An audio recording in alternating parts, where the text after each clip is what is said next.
এই তো আমি কাপড়গুলো বের করে নিলাম। আরে কি ব্যাপার, ছোটু আবার কোথায় যাইতেছে? আরে ছোটু দাঁড়া দাঁড়া, উপরে যাইস না। এই তো ছোটুকে নিয়ে এলাম, তাড়াতাড়ি ছোটুকে এখানে বসায় রাখে খেলনাগুলো দেই। আরে কি ব্যাপার, মাছওয়ালা ভাইয়াও চলে আসছে, তাড়াতাড়ি গিয়ে মাছগুলো নিতে লাগবে, তাড়াতাড়ি নেই। এই তো নিয়ে নিলাম। আরে কি ব্যাপার, আজকে আবার কোনো বিড়াল নেই কেন?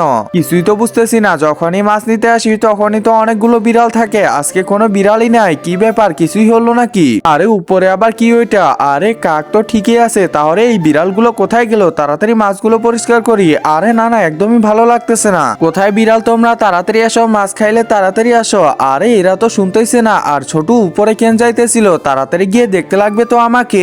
আরে কি ব্যাপার, এটা আবার কি? একজন মা কতটা আপন হয়ে থাকে, যার মানেই তাকে জিজ্ঞাসা করে দেখো। তো দেখা যাক বন্ধুরা, এই মায়ের জন্য কে ভিডিওটিতে লাইক এন্ড সাবস্ক্রাইব করে। আর যারা মাকে ভালোবাসো না, তারা ভিডিওটি থেকে দূরে থাকো। আরে বাহ, বিড়ালে দেখতেছি ছোট ছোট বাচ্চা হইছে, অনেক সুন্দর দেখতে। তাড়াতাড়ি গিয়ে দেখি তো, অনেক সুন্দর বাচ্চা হইছে তো বিড়ালের।